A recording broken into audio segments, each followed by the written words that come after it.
संबंधित सवाल है। इसमें पूछा है कि तृतीयानुपाती और मध्यानुपाती क्या होगा। तो तृतीयानुपाती कैसे निकालते हैं, मध्यानुपाती ये सीखेंगे आज। तो पूछा है कि 12 तथा 30 की तृतीयानुपाती क्या है।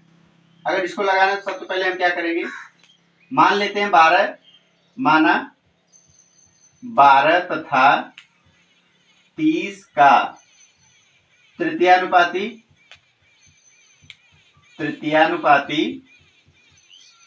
x है। ठीक है, अब इसको लिखना कैसे है, ये 12 पहला वाला संख्या लिख लेंगे 12, अनुपात लगाएंगे, फिर इसके बाद दूसरा वाला संख्या लिखेंगे 30, फिर समानुपात का चिन्ह लगाएंगे, फिर ये दूसरा वाला लिख लेंगे एक बार 30, अनुपात का चिन्ह लगाएंगे, लास्ट में x माने तो ये x रखेंगे।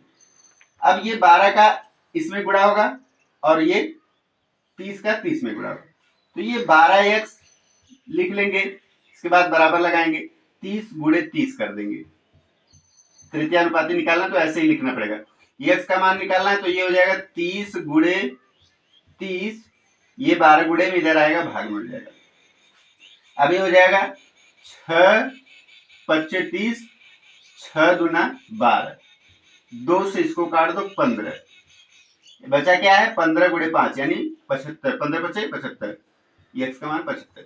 यानी कि 12 और 30 का तृतीयानुपाती पूछा है तो 75 होगा, लेकिन पूछा है 9 तथा 25 के मध्यानुपाती का अनुपात क्या होगा।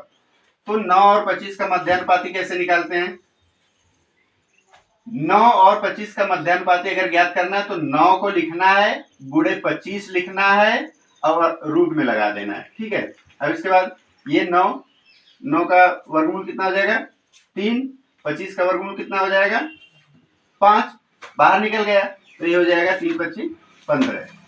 अब उसका तृतीया का और मध्या का अनुपात में अनुपात क्या है, तो उसका था 75 और इसका है 15।